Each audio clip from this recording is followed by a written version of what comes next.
Padahal kita sudah mendapatkan segala-galanya, kita mendapatkan Kristus, tapi kita masih meminta sesuatu yang duniawi. Ya, itu satu ilustrasi yang kecil, tetapi ya saya dapatkan itu apa ya? Ya kadang-kadang kata-kata kita ini juga kita tahu sendiri. Kita harus hati-hati. Jadi kalau kita katakan kamu hanya milikku, artinya bahwa yang lainnya kan bukan, karena sudah ditentukan dari mulut kita. Kita harus hati-hati. Nah, ada beberapa hal kenapa kita tidak bisa berbuat. Di dalam Alkitab itu ada yang saya catat itu ada sekitar 5 poin penting yang juga ini dibahas oleh bukunya John Calvin kecil yang gratis itu ya. Kalau KKR itu di beberapa gereja reform itu dibagi gratis. Nah, itu buku Institusi yang ketiga dan juga The Imitation of Christ serta bukunya Confession-nya Agustinus atau Jonathan Edwards ya. Nah, ada 5 poin yang sangat kita hindari. Saudara, yang pertama, karena ini juga dari firman Tuhan. Yang pertama adalah kalau kita tidak tinggal di dalam Kristus. Jadi kekuatan kita dan hidup kita itu bukan hidup Kristus. Saudara jangan berharap kita akan berbuat. Kita nggak akan bisa berbuat. Apalagi yang mengisi hidup kita adalah keinginan-keinginan duniawi ini. Nah, kita harus tahu. Nanti kalau kita masuk dalam firman Tuhan untuk khusus pebisnis, nah itu akan dibahas lebih detail. Kenapa? Apakah saya berbisnis ini membuat saya tidak berbuat, ataukah dengan bisnis saya bisa berbuat? Jawabannya apa? Kalau kita di dalam Tuhan, kita harus berani mengatakan dengan bisnis ini buah daripada kerajaan Allah itu harus muncul di sana. Begitu. Kalau nggak muncul, bisnis kita nggak benar. Karena bisnis itu membuat kita tidak menghasilkan buah. Apalagi menyeret kita dalam ketidakkudusan. Nah, saudara itu hindari. Seperti itu. Ya, itu ada beberapa hal yang penting sekali. Jadi ketidakpercayaan yang pertama. Tuhan Yesus untuk mengatakan kalimat-kalimat ini, dia tahu jelas kenapa orang-orang itu yang tidak bisa menerima dia, karena dia berasal dari daerah itu di Nazaret. Orang itu tahu bagaimana dia kecil, tahu kelemahannya dia, tahu bagaimana dia itu sebagai orang manusia, seorang manusia yang sangat manusiawi. Dan waktu dia dipakai Tuhan luar biasa, seluruh kampung itu tidak terima dia, sehingga tidak ada mujizat di sana terjadi. Kenapa? Karena mereka tidak percaya. Di daerah lain, wah mujizat luar biasa terjadi berlimpah-limpah. Bahkan Yesus dikejar-kejar, dicari-cari, dirindukan. Orang dibopong untuk tahu dia, orang ingin sentuh dia, jubahnya sejauh udah senang. Gitu ya. Saudara, kalau kita lihat, apakah kita pernah menginginkan Kristus itu seperti yang ada di Alkitab? Ada satu kerinduan yang waduh luar biasa ini, berhari-hari berjuang seperti Sakius, sampai dia harus memanjat pohon. Dan Tuhan tahu. Jadi ribuan orang dengan passion yang sama, mau mencari Tuhan dari passion yang yaitu motivasi yang salah sampai motivasi yang benar. Nah, Tuhan tahu. Ada kerinduan salah karena dia memanfaatkan dapat makanan. Ada kerinduan yang betul-betul dia ingin bertemu dengan Tuhan. Hanya ingin bertemu. Saya percaya Tuhan, kamu ngomong apapun pasti terjadi. Wah, ini iman yang hebat sekali. Perempuan Kanaan, perwira, orang Romawi, bukan orang Israel yang punya iman seperti ini. Kadang-kadang kita tercengang juga. Tuhan Yesus menusuk hati bangsa Israel dan khususnya orang Farisi dengan satu kalimat. Tahu nggak? Waktu Elia terjadi kelaparan zaman Elia hanya memberikan satu tanda dan diberikan kepada janda di Sarfat, di Sidon. Saudara tahu apa janda ini? Bukan orang Israel.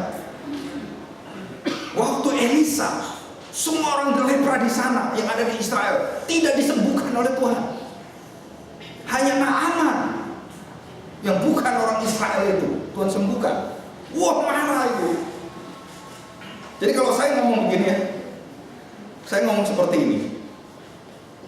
Para hamba Tuhan di sini tidak akan dipakai Tuhan, tapi Tuhan pakai hamba Tuhan yang dari orang Islam, nanti Tuhan pakai.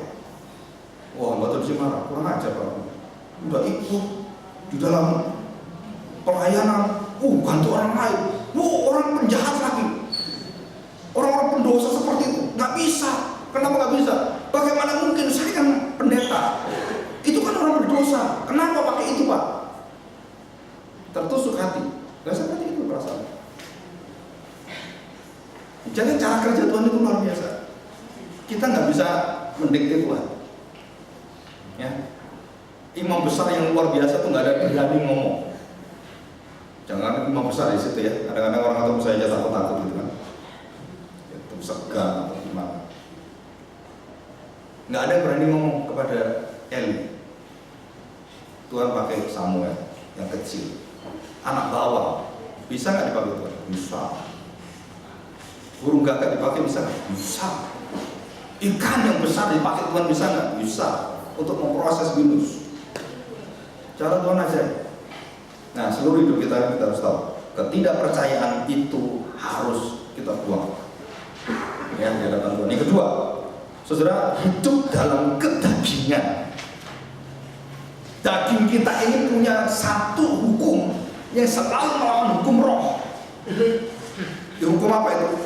Hukum pemberontakan, ketidaktaatan.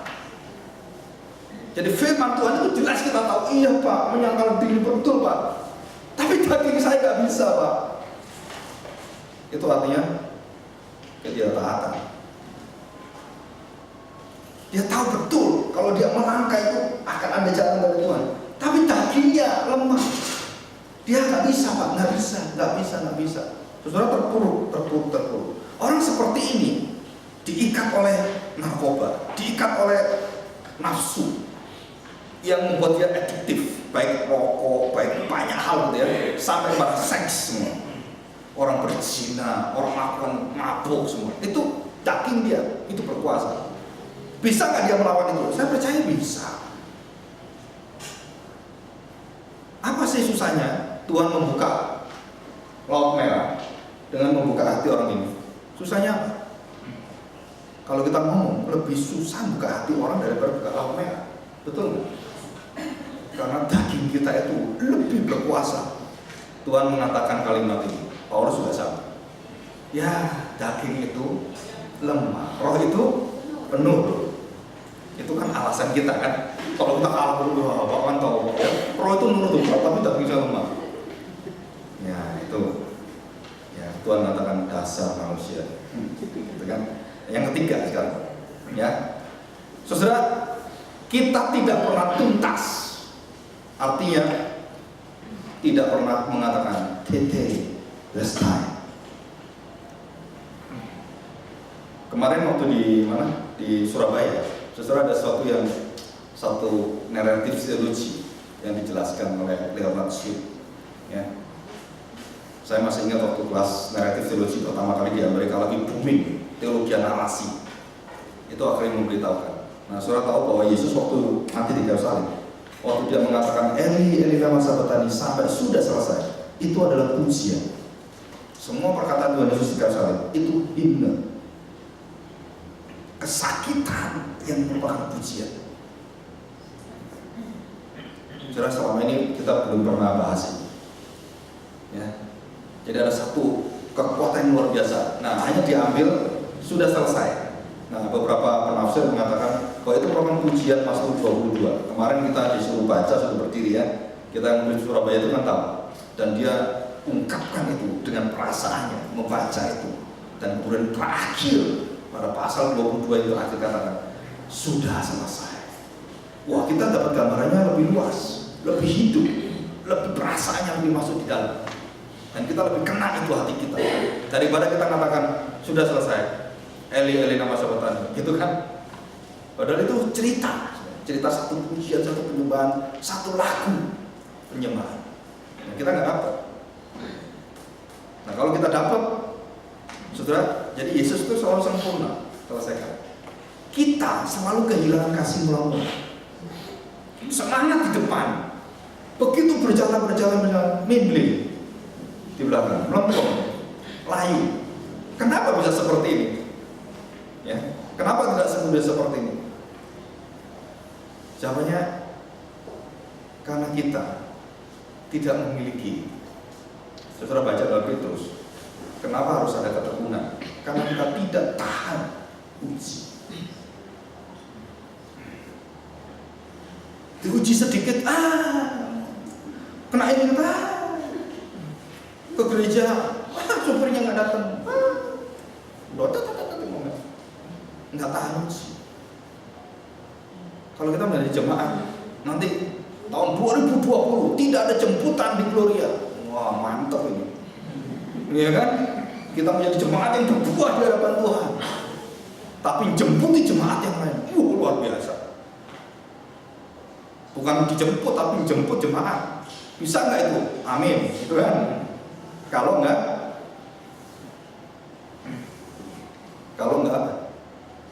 kita bisa ngomong kalau nggak apa? Kita nggak manja, kita tahan uji.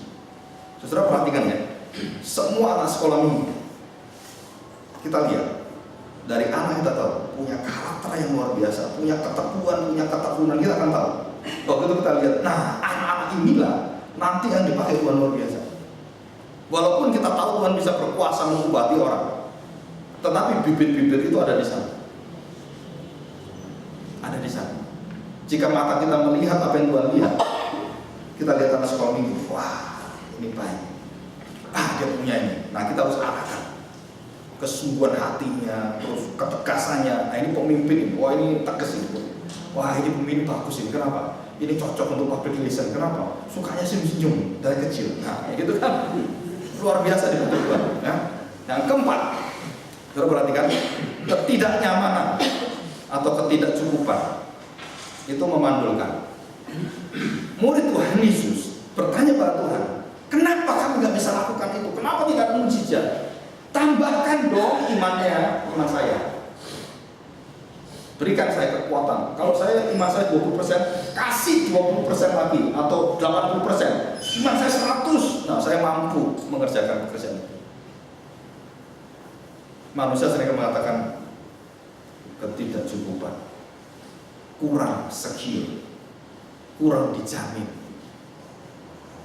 Waktu Tuhan Yesus meredahkan apa ini ombak, saya tanya, apa yang dikatakan oleh Tuhan ini? Wah, itu luar biasa. Kamu ngerti nggak?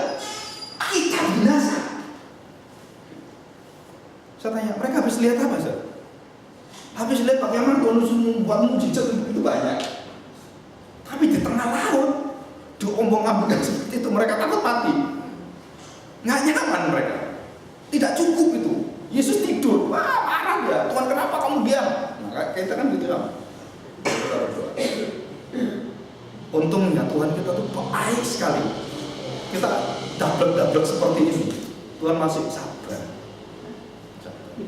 Puji Tuhan, ya Tuhan lebih sabar dari kita. Tuhan memberikan sabar. Tuhan angkat itu. Setelah dia perintah, shalom, tenanglah, betul kan? Murid-murid, ya ampun, laut itu udah diperintah, tenang, diam semua, langsung tenang. Muridnya lihat ini, lola. Ada orang kayak gini ya, luar biasa. Saya tanya, lu kenapa kamu nggak tahu ini siapa dia? Petrus ketemu Yesus pertama kali, waktu dia katakan, ayo kembali ke sana. Loh Tuhan, saya ini pelaut yang ngerti, kembali gimana? Nggak ada ikannya. Tetap bertolak, kita menjalankan. Nah saudara, dari perkataan itu Tuhan mengatakan, aku akan jadikan kau penjala manusia. Apa artinya? Kalau kamu jadi penjala ikan gampang, menjadi penjala manusia itu supranatural. Itu intinya. Jadi kalau saya menjadi pengabar Injil, itu ingat baik, bukan pekerjaanmu, bukan pengalamanmu, bukan kuasa uangmu, bukan, itu supranatural. Taat pada Tuhan, di mana Tuhan berada, Tuhan perintah, kita pergi. Nah itu akan ada buah yang luar biasa. Nah, ini beda semua, cara kerjanya beda. Jadi kalau kita belajar pelan-pelan gitu ya, saudara akan merasakan ini. Nanti dalam kehidupan kita akan terjadi perang batin yang hebat. Saya percaya, saudara kalau dengarkan itu terus menerus, pembinaan gitu ya, saudara akan perang yang hebat gitu dalam diri kita. Ya, tapi saya percaya, saudara kalau saudara rendah hati, di hadapan Tuhan. Saudara diberkati luar biasa ya. Nah, orang yang dipenuhi dengan kekhawatiran itu pasti mandul, keraguan, egois, wah banyak gitu yang diceritakan Alkitab. Nah, saya tidak bahas satu persatu. Yang terakhir, nah saudara, ini yang paling berat saudara. Di antara kelima poin itu, poin ini dikatakan oleh Calvin, oleh beberapa bapak gereja, bahkan oleh siapa ini Baxter dan juga Calvin serta Perky. Dia mengatakan apa? Kemalasan, bukan malas, bukan enggan. Saudara tahu enggan ya? Enggan itu lebih ke arah mood sebenarnya. Jadi suasana hati ini yang menentukan saya berjalan atau tidak. Keengganan. Nah, saudara, keengganan itu bisa dilawan dengan hebat kalau kita memiliki hati pemuridan. PSL itu jalan terbaik untuk melawan keengganan. Kenapa? Karena di sana engkau didukung oleh jemaat yang lain. Begitu kamu agak kurang semangat, enggan, yang lain dukung kamu. Ayo angkat, leverage. Ayo bersama-sama, didukung, diberi semangat, dibakar, wah, balik kembali. Itu saya pernah menjelaskan ministry, arm ministry, tahu ya? Arm ministry. Arang itu nggak bisa berdiri sendiri. Kalau dia bersama dengan arang yang lain, itu akhirnya terbakar. Banyak orang yang seperti arang, karena malas gitu ya. Nah, dia ditemani dengan orang yang punya kekuatan dulu gitu. Nah, saya pernah praktekkan ini. Kalau nggak percaya nanti praktek. Nanti kalau ibadah, saudara cari orang nggak bisa nyanyi, yang malas nyanyi, yang enggak nyanyi, berada di sebelahnya, gitu kan? Terus kemudian saudara coba nyanyi semangat sambil liatin dia. Maka jiwaku penuh, liatin dia. Dia lihat suka juga maka jiwaku penuh. Wah bagus, ayo, gitu kan? Kasih semangat, pasti dia ketularan. Ya, jangan kita semangat terus dia diem aja.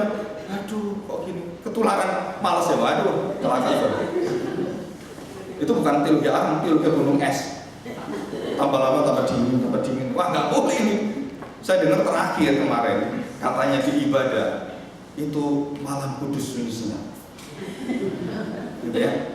Nah, saya mohon pemimpin-pemimpin YL atau worship leader, saudara harus tahu, ini kalau sudah kondisi seperti ini, saudara mesti angkat. Kalau tidak, yang khotbah itu berat, saudara. Kalau sudah down gitu ya, kita yang khotbah ngangkatnya itu aduh susah. Ada beberapa gereja saya masuk, waktu khotbah dengan gereja yang luar biasa beda. Semangatnya orang dengarnya, terus datangnya beda. Ya, ada satu gereja masuk nggak ada nyambung, semua belum datang. Sampai bel mau bunyi kurang 1 menit, WL-nya baru datang. Aduh maaf aku baru datang.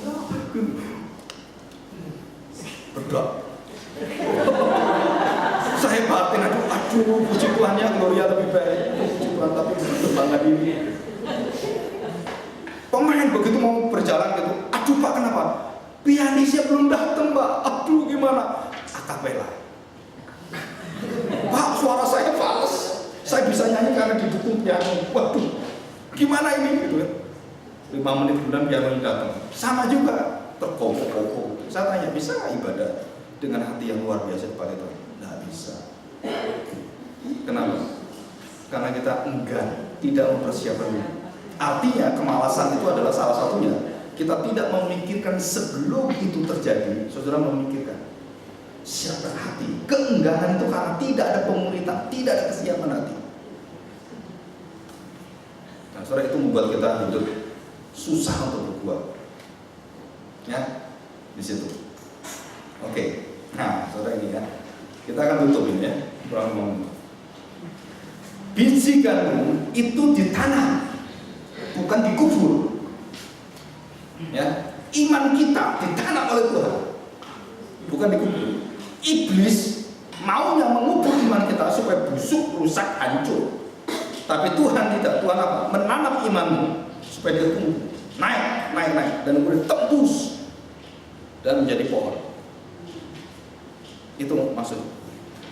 Saudara, ada satu rahasia dalam ilmu pertanian atau biji-bijian. Kalau biji kita tanam, gitu ya, berapa hari kemudian, 2-3 hari kemudian, biji itu pecah. Apa yang pecah pertama kali? kulitnya dia mengelupas, kemudian dagingnya dia pecah, dan kemudian inti sel yang ada dalam hidup dia yang baru itu akan muncul menjadi pendipo. Saudara perhatikan baik-baik. Yesus katakan biji gandum harus ditaruh. Artinya apa? Hidup anak manusia harus pecah sampai ke daging-dagingnya, sampai ke tulang-tulangnya, tidak ada yang tersusun. Saudara, daging Tuhan Yesus pecah. Bukan hanya itu, tulang dia tidak ada yang tersambung satupun. Dalam Yesaya, tulang Tuhan Yesus itu lepas. Tulang ini lepas. Saya nggak tahu bagaimana bisa engsel-engsel yang besar ini dia lepas. Nggak bisa bertahan. Coba bayangkan, bagaimana kita bisa ngomong? Orang ngomong itu punya diafragma, tulang-tulangnya ada di paru-paru yang mendukung otot-otot itu. Nah kalau ini lepas, bagaimana bicara itu berat sekali. Jadi Tuhan Yesus waktu diumpamakan biji masuk, dia terkelupas kulitnya, egois dan semua itu sampai dagingnya dia terpecahkan. Baru di situ ada kehidupan yang keluar. Dan dikatakan akhirnya menghasilkan buah. Nah, saudara ingat baik-baik bahwa iman kita ini itu ditanam oleh Tuhan. Masuk dalam lembah kekelaman, kesulitan hidup, jangan pernah kesulitan hidup itu kita hindari. Lawan. Saya katakan pada saudara saya, kenapa kamu? Kamu menghindar diri? Gak bisa. Datang pada orang, bertanggung jawab, menghadap pada orang itu. Katakan, saya akan berusaha untuk mengenapi, untuk menyelesaikan baik utang saya, kesalahan saya akan lakukan itu. Daripada kamu lari. Kalau kamu lari, kamu dikubur oleh kesalahanmu dan kamu tidak bisa bangun selama-lamanya di sana. Tapi kalau kamu menghadap itu, kamu ditanam oleh Tuhan. Karaktermu ditanam, kemudian dilepaskan, dipecahkan, kamu akan berbuat luar biasa. Saudara, kadang-kadang dalam hidup kita ini kita nggak mau dipertemukan seperti ini. Ya, saya melihat banyak orang yang kita bantu, banyak orang yang kita perhatikan, gitu ya. Kadang-kadang kita harus tahu, kita harus berani memuridkan mereka, memberitahu mereka, jangan gampang menyerah. Buta akan menyerah. Segala sesuatu harus dilakukan. Kenapa? Karena kita diberi kuasa oleh Tuhan. Ada kekuatan, ada penghiburan, ada penyertaan, ada hadirat Allah dalam hidup kita. Sudah kadang-kadang kita lihat ini lupa. Kalau sudah emosi itu lupa semua. Ya, biasanya seorang ibu itu kalau emosi itu kalau selesai baru dia sadar. Kalau belum selesai nggak sadar. Kan gitu emosional. Kalau laki-laki itu lebih mikir dulu. Gitu ya. Tapi kalau emosinya di belakang nggak bisa ditahan. Itu kebalikan. Venus ikan Mars, gitu kan? Itu ilustrasinya. Gitu ya, Venus dan Mars. Nah, saudara, apa artinya ditanam dan dikubur? Nah, ini sebagai penutup ya. Saya barusan ini waktu berada di Surabaya, saya bisa bicarakan ini. Saudara, saya ada pengalaman gitu ya. Waktu berada di gunung-gunung itu, suatu hari, yang pertama itu saya lupa di Merbabu atau di daerah Penanggungan satu. Yang satu saya jelas, itu daerah di bawahnya Gunung Wilis. Nah, saudara, ada suatu hari ada anak kecil lari-lari, anak petani, anak jemaat, minta tolong kak, tolong kak. Kenapa? Kambing saya yang kecil itu brosok masuk ke jurang. Saya lihat, wah dalam ini. Mau nggak kakak kesana saya pegang? Yang bener aja. Kamu kecil tahan saya, masuk dua-dua ke dalam. Itu kan? Cari itu akar atau apapun nggak bisa, kecil-kecil, nggak kuat dan nggak panjang. Itu lebih dari 5 meter. Jadi lubangnya sekian. Nggak sampai berapa ya? 30-60 cm nggak sampai, kecil. Dan domba itu, anak domba itu ada di sana. Gitu kan? Gimana caranya? Saya bingung juga ya. Ini pinggir jurang. Kalau saya turun masuk jurang mati saya. Lebih baik kamu yang mati kambing daripada saya. Gitu kan? Ngapain ngurusin kamu? Saya pikir gitu kan. Anaknya, ayo kak gimana caranya? Ayo cari dahan, cari apa? Nggak bisa, nggak nyampe. dan nggak kuat. Terus dia ke papanya. Nggak sampai berapa menit kemudian, 15-20 menit. Kan saya disuruh nunggu, dia takut gitu kan, nggak tahu takut dimalingnya gimana. Papanya datang bawa cangkul, bawa sekop. 1 sekop kasih saya, nih ngomongnya, buat apa? Itu ada gundukan tanah, pasir, kamu lempar ke dalam. Wah, yang bener aja, mati biasanya. Lu mati? Enggak. Saya mau gini, wah enggak ragu-ragu ini. Bapaknya ini mau ambil tok, dimasukkan tuh. Buok, gitu kan, gitu kan. Dikubur satu-satu. Bagi saya mati, kenapa mati? Bagi dia enggak, hidup tenang aja, nyelapatin malah. Enggak, yang bener aja. Kenapa saya hidup seperti ini dalam kesulitan yang luar biasa? Ditanam Tuhan. Untuk apa? Sudah naik. Iman kita naik kelas. Kasih kita semakin luas. Pengharapan kita semakin teguh di hadapan Tuhan. Kita naik lagi. Bagaimana jika kita berdiam? Nggak mau mati terkubur. Betul. Tapi adakah kambing yang tidak mau naik? Nggak ada. Kalau nggak percaya tanya kambing. Manusia dengan kambing lebih bijak kambing. Manusia yang enggan, dia akan tetap aja. Nggak mau saya mau ditolong orang datang. Gitu. Padahal sudah dikasih jalan keluarnya. Kenapa? Jalan keluarnya nggak benar kamu Tuhan. Kenapa hidup seperti ini? Kenapa Tuhan seperti ini? Wah, dia ngomong. Nah, cuman hebatnya kambing itu apa? Kan gitu kan? Blok, dia mulai naik satu, dia mulai minggir, sampai sejam kemudian jadi atas. Senengnya. Dia nggak ke saya, tahu kenapa? Karena nggak percaya. Dia kemana? Ke bapaknya ini.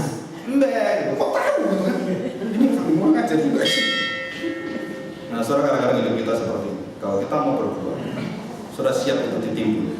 Bukan untuk membunuh kita, Untuk apa? Kita naik.